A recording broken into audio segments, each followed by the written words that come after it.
let's get to the lesson, jump right in. We've got a lot to get to tonight and try to get you out on time with that. And so why should I forgive? The question is really, what if I don't want to forgive? And that really shouldn't be an option for the Christian, but that really is the question that comes up when we are hurt.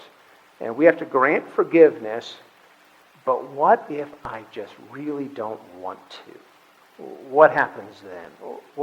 What happens in my life, and what happens in my spirit when that takes place? And so when someone hurts us, forgiveness means giving up our right to get even, giving up our right to hurt the person back. Unforgiveness produces an immediate response. And the immediate response comes from Hebrews chapter 12, where if you read the words, we're not supposed to let a root of bitterness spring up. That it's like a weed that springs up and grows there, that not only defiles us, but the Bible says that it defiles many and those that are around us. We'll get to that thought a little bit later on. But bitterness now, and ultimately, it leads to a host of other consequences. Now, I'm not going to rehash a lot of them tonight, because if you go back to our Stressed Out series that we did a whole series on bitterness, one sermon on that, and in that we hit a lot of the physical consequences that bitterness will do in your life. And so I'm not going to rehash those this evening. You can go back and watch the video if you like to get those there. Nelson Mandela said this. He said, "Bitterness is a poison you drink that kills you before the other man dies." Now, there's variations to that statement that are repeated time and time again. That as I'm going to say, okay, I'm going to get even with, and bitterness, we're going to define tonight as poison. And that poison is that which I want to hurt the other person, but in turn what happens is I hurt myself instead.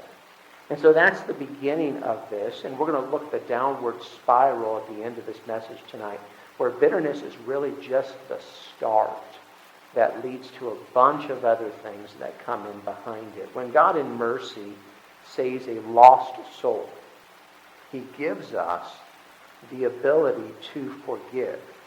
I'm not saying that a Christian is incapable of harboring resentment because, well, it's there sometimes. But cannot forgive and will not forgive are two totally different things. A true Christian can forgive when he chooses to forgive. Remember we said forgiveness is a choice. Unforgiveness in a child of God is an awful thing. And it kills every ounce of spiritual vitality. We said it last week or the week before that it puts us into a spiritual vacuum to where our relationship with God is, at least the fellowship part of it, is non-existent. And that God doesn't hear our prayers, God doesn't communicate with us. And when we put ourselves into a position that we desperately need God and God cannot hear us. And so when we say, well, I won't forgive, what we're really doing is destroying the bridge that at some point in the future we must cross once again.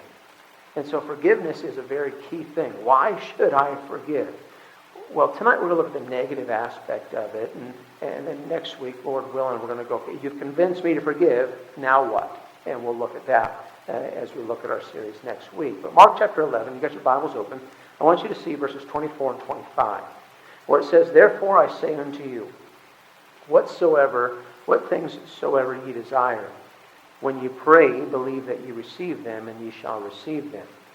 And when ye stand praying," so if we're praying to God, okay, so there's the idea, that's why we're connecting these two verses. When ye stand praying for that thing that you desire, forgive, if ye have aught against any, that your Father also which is in heaven may forgive you your trespasses.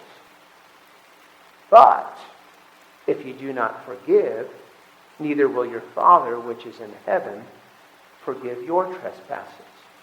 And so he's saying you desire and you want, and so you pray, and as you stand praying, forgive those who have aught against you. or that you have aught against, is what it says here. That your Father also which is in heaven will forgive you. Because if you're not willing to forgive their trespasses, then your Father in heaven is not willing to forgive your trespasses. And so we see this passage that unforgiveness, here's the first thing that it does. Unforgiveness blocks God. It blocks God from our life. Psalm 66, verse 18, if I regard iniquity in my heart, the Lord will not hear me. The word iniquity is a fun word that it just has it's not a fun word, but it's a very unique word in that it means known sin. In other words, I know something's wrong. And maybe not something where I don't know something's wrong, or I've hurt somebody unawares and I don't know that I have, or something's happened and I'm unaware of it and I don't realize the consequences or know what the consequences are. If there is something I know, and I know the Lord has shown it to me, and I haven't confessed it and I haven't offered forgiveness, then here's what happens. The Lord will not hear me. If I haven't taken care of that sin, God doesn't hear me. Cherishing sin closes the ear of God. We choose to disobey by not forgiving. God chooses not to listen when you pray. So if you've got a list of maybe unanswered prayers that are just piling up in the room, and you don't understand why it feels like my prayers are just hitting the ceiling, that's as far as they're going, then the first place to check may be your unforgiveness list of those that we have not granted forgiveness in our heart and life, because that iniquity, and that's just one of the things that's there, that iniquity will keep God from hearing our prayers. So we continue on with unforgiveness. We know that in God's presence there's fullness of joy. At His right hand there are pleasures forevermore. And yet I can't get to God with my prayers. I can't commune with Him if I'm unwilling to forgive, if I won't forgive. Bitterness not only kills the person who harbors it, but it infects others with its deadly poison. And so unforgiveness leads to bitterness. This is the defiling fountain of bitterness. And it's not content to remain alone. Bitterness never wants to have a party of one. Ever notice someone have a pity party that they want others to join their pity party? That if I'm having a pity party, you need to have a pity party with me, because a pity party of one is not a party. And so I need others to join me in my bitterness. When Christians are mistreated, they must guard against bitterness. Have you ever noticed that people are watching you? We call them ankle biters. Okay? And they are the toddlers, the youngsters that come in behind us. Whether that's your own ankle biters that you have or ankle biters that belong to someone else. Okay? So they are the people who are watching and listening to what you say and how you say it and the look on your face. And they pick up on it, don't they? They know exactly that, okay, that person's not happy. Why are they not happy? By the look on their face or the tear in their eye or the sound of their voice or the words that they're saying. And that bitterness defiles not just the one who is bitter, but by everyone who will listen to them or by anyone else who's around. Bitterness always loves a party.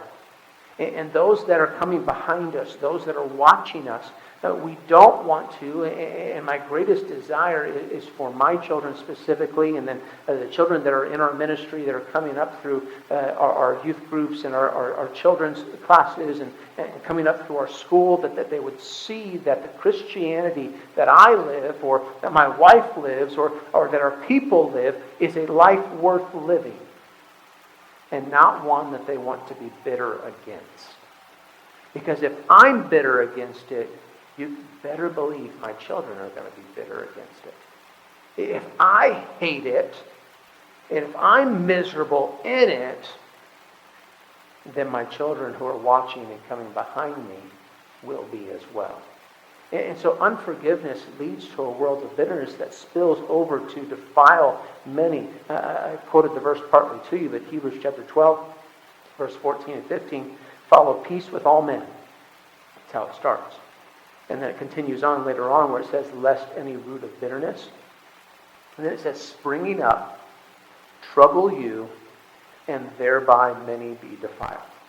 And so we must guard against bitterness. Now we're going to talk about this on Sunday, so I'm not going to spoil this with my sermon on Sunday. You've got to come back to hear it, all right? But we're going to talk about giving place and giving room for hurt, and how to handle that and how to respond to it when it comes this way. So that's my commercial for Sunday morning. Come back, and we'll finish chapter 12. It'll be a great time. That's there.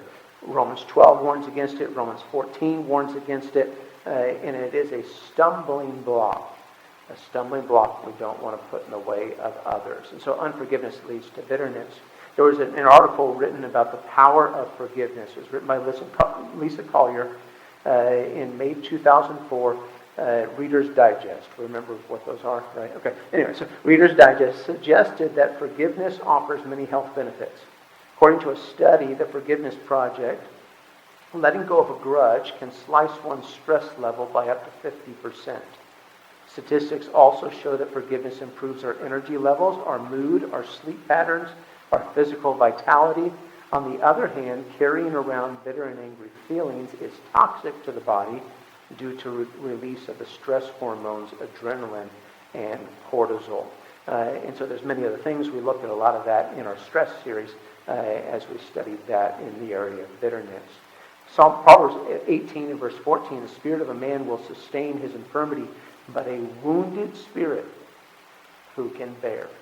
And that wounded spirit, unless allowed to grant forgiveness, will become a bitter spirit that is hard, very hard to carry.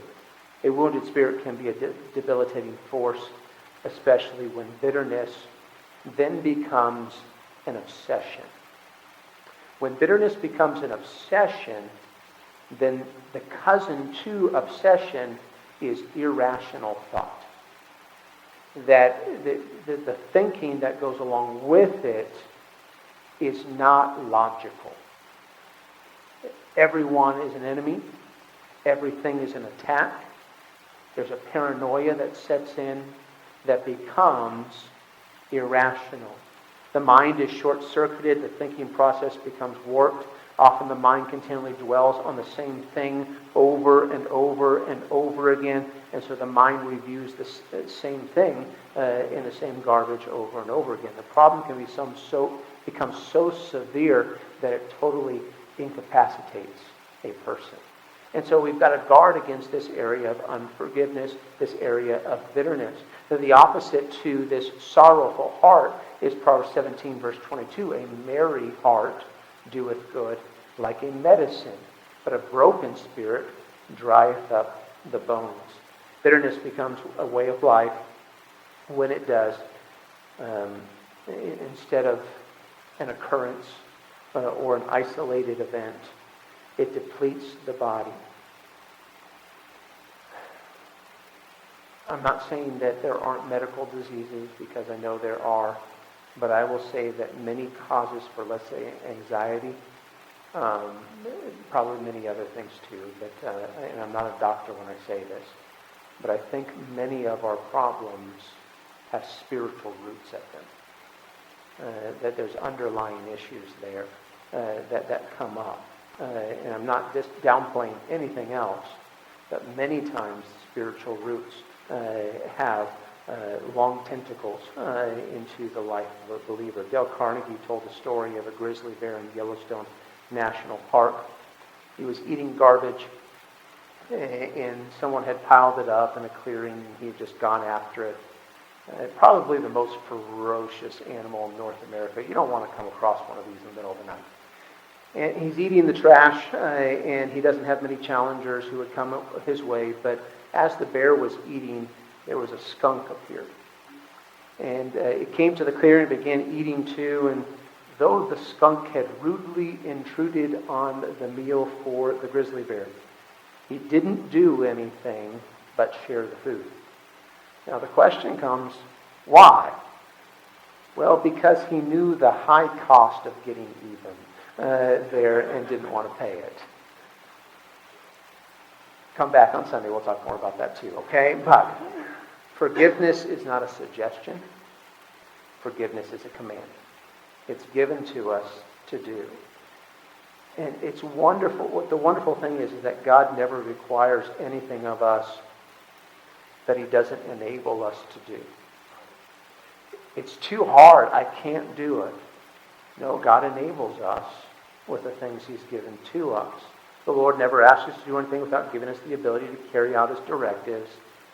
And so because God requires forgiveness, failure to forgive brings negative consequences. It's the old reap what you sow. Okay? Be not deceived. God is not mocked. Whatsoever a man soweth, that shall he also reap. So, let's sow forgiveness and reap that which is peace and healing and joy, rather than sowing unforgiveness and reaping the bitterness that comes with it. Would you go with me to Ephesians chapter 4 now? And let's go on to the next part of this, because there's a major aspect here that many are not thinking of when it comes to unforgiveness, because, well, it's my right. It's me who's hurt. It's me who's gone through all of these things, and so it's my right to choose not to forgive. And we will say that forgiveness is a choice. But if we choose to not forgive, the next thing here is this. It yields ground or opens up ground to Satan to do a work in your life. It allows him fertile ground to begin to plant seeds. What are the seeds? It's found down in verse 31 of Ephesians chapter 4. And so it says this, let all bitterness and wrath and anger and clamor and evil speaking be put away from you with all malice. Now let's read verse 32 as well, because this is the opposite spectrum and really the healing side of this. Where it says, but be ye kind, and be ye kind one to another, tender-hearted, forgiving one another, even as God for Christ's sake hath forgiven you. And so Satan is gaining as much advantage, I believe, through an unforgiving spirit of professing Christians as he is with the vices that are in the world. He gains as much ground in the Christian realm. Now, he can't have your soul. I am a firm believer, I believe the Bible teaches it, that once I am a child of God, I can never have that taken away. Satan can't have me for his soul. But here's what he can do. He can so get my focus off of Christ and my walk so far away from Christ that as people view me and look, why would they ever want to be a Christian? Because of the sour taste that I left in their mouth in my testimony of bitterness. I give ground to Satan. I allow him to do a work and mar the testimony and health and relationship of believers so that others will not come to know Christ, because they say, I would never have part of that being named a Christian or that church because of the bitterness that comes in or unforgiveness. It's impossible to escape relationships. Have you figured that out yet? Okay, if it weren't for people, life would be easy. Okay, it also wouldn't be. Anyway, there's a lot of things that it wouldn't be. But life would be so easy if relationships were perfect. But we're real quick to say they're not. I am example A. Exhibit A stands right in front of you. We are not perfect people. We're far from it. We all have a sinful nature, and we do sin by choice. And it's only a matter of time before we face a challenge in a relationship. And you can pick the relationship. You could say husband-wife. You could say father-child, mother-child. You could go to friendships. You could go to siblings. You could go to coworkers. I mean, just pick the relationship. At some point or another, it's going to be rocky. It's going to be messed up because we live in a messy world. All relationships tend to progress through at least 4 different levels of friendship. In the beginning of a relationship with someone, we tend to see only the good. That's the beginning. That's step number one. When I become a friend with someone, when I'm getting acquainted with them, we see the good that's there, and we feel idealistic.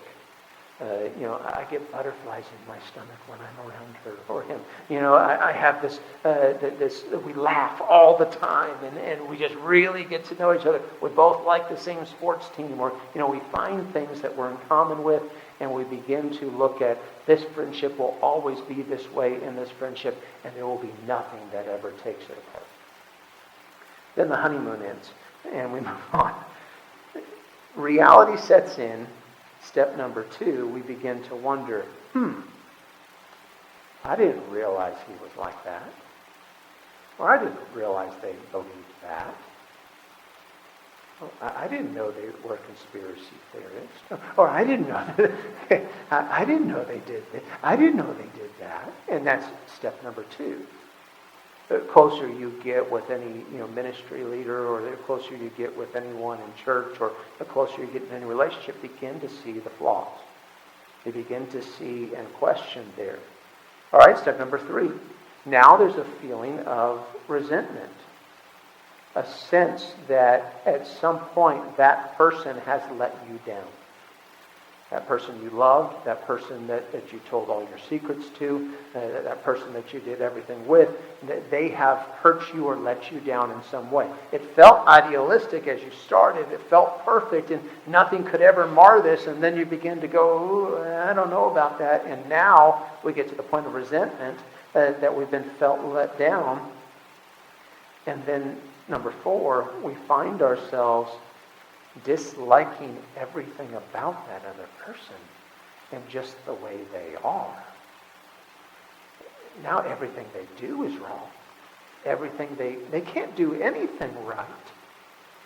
Everything about them annoys you. And so in a relationship, you go through these 4 stages, and you may come through those 4, go back up to 1, back down to 4. It's going to flow as life goes on. If we're not careful, though, resentment sours into hatred and desires to get out of a relationship altogether, or to leave a friendship, or to leave a church, or to do those things. Well, that runs rampant and overtakes everything. And so when the issue of unforgiveness confronts us, we find ourselves acting like a pitchfork. We take our complaints, we fling them over our shoulders, hoping so-and-so is listening and will get the point. Okay? We just say it loud enough so the person in the other room could hear us, and we begin to live life that way. We must lay down our pitchforks and stop advertising our pain and allow God to penetrate us deeply, because failure to do so is costly. When I refuse to forgive, it never ends well.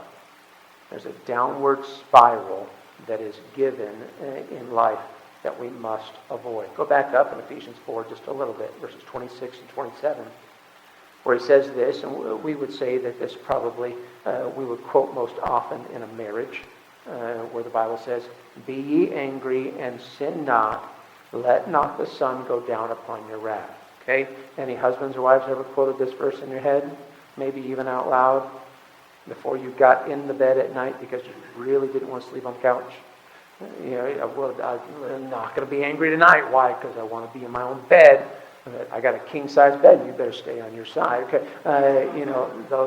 We play that verse up in this, but it's really relationships. Look at the very next verse in verse 27. Neither give place to the devil. What do? We give him a foothold. We crack the window open. We give him a room in the house. Now, I don't think there's a person in the room who would go, okay, we're setting up the bed tonight. Who's going to lay here? Satan. Okay, we're going to invite Satan into our home. He's going to sleep on the hideaway. Okay, the Murphy bed, we're going to pull it down. And that's where the devil's going to sleep tonight. Okay, none of us in our right mind would say that. But when we don't follow the guidelines of what God tells us, What we're doing is literally making a room up for the devil to sleep in so that he can have access to our kids, have access to our marriage, have access to our homes. And he belongs nowhere in any of those. So what's the downward spiral? What are the things that this downward spiral is doing? It's basically verse 31. Now we kind of separate 31, verse 31. Okay, here's the list. 1, 2, 3, 4. Bitterness, wrath, anger, clamor, evil speaking, malice. Okay, there's the list. Avoid those things.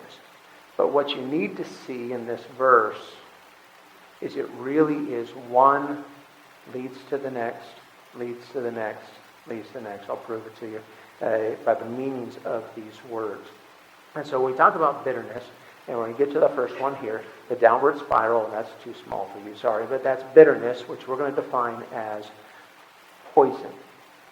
Acts chapter 8, Scripture refers to the gall of bitterness.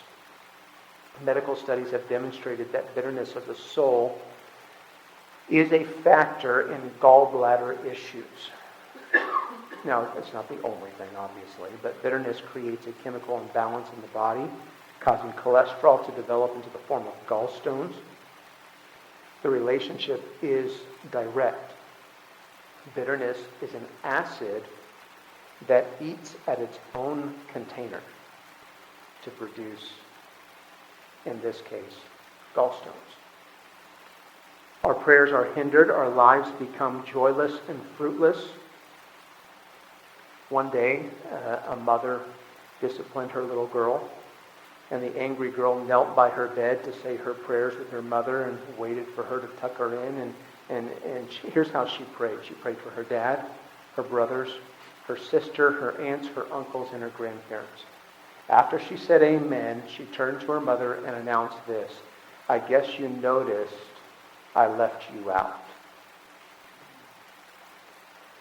The problem was she had left God out of her prayers too. Because that poison and bitterness by which she was angry with her mother very much allowed God not even to hear the prayer.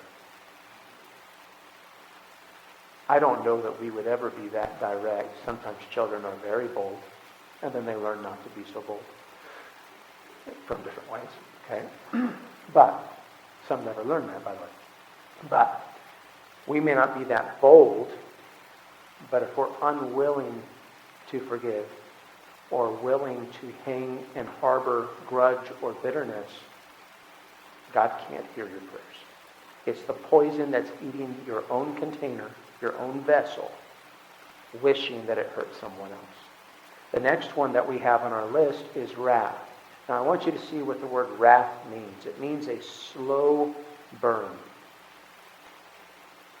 It's an inward seething against the offender. It is what we might call a smoldering resentment. The word resentment means to feel again. Now, we go through anniversaries of different events, different things that happen, sorrowful times that we remember, and they come up, and you feel it again. And no matter how many years has gone by, if you've loved deeply, and those things, the relationship was sincere, and it was close, and then those things sting. And that pain, it may be different than it was 10 years ago or whatever, but it's still there, and you feel again. But this resentment that we're talking about is reliving the hurt, reliving the pain, and choosing to do so. Not because of, something that comes up that triggers it, because those things happen too. But just wanting to live in the hurt. That's the idea of this seething. You delight to feel again the hurt and sorrow of wrongs that have been done to us. And it provides what we're going to call a bittersweet pleasure. Now, in my mind, that sounds devilish. It sounds completely contrary to God and His Word. But a person who's bitter, who now takes the next step to wrath, now wants to live in the pain and doesn't want to resolve it. They'd just rather live with the pain. The next one after this is what we would call anger. This is the idea of that slow simmer, that smoldering resentment now gets the oxygen it needs to ignite the flame. That now it's going to take off.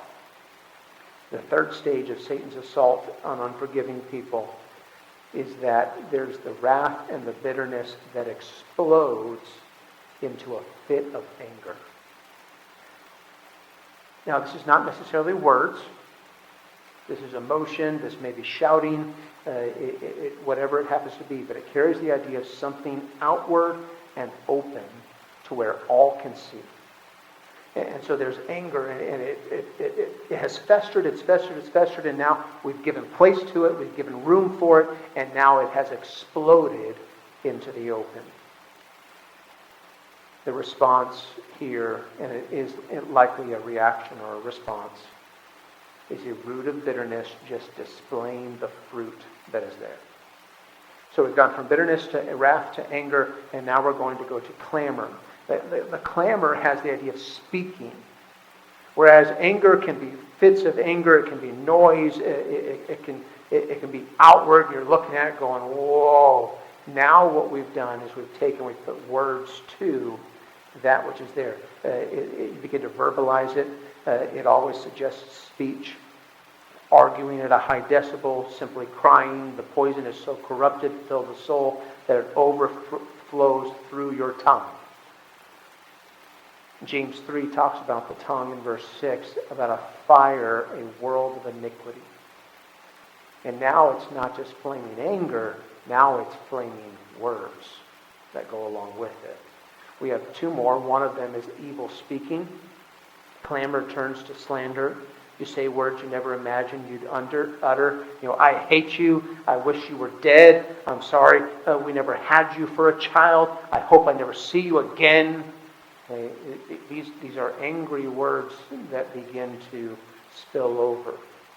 We say things we don't mean, all because of an unforgiving spirit, which arises out of a bitterness that was never resolved. Your venom poisons you more than your victim. And so evil speaking, saying things you thought you'd never say. And then that leads to malice, and that is seeking to do harm. So now this evil speaking boils over into that which is dangerous. Now, seeking to do harm could be physical harm. It could be that which is seen. I think probably if you took these steps here and you applied them to the person who killed 2 people and 1 adult, I think.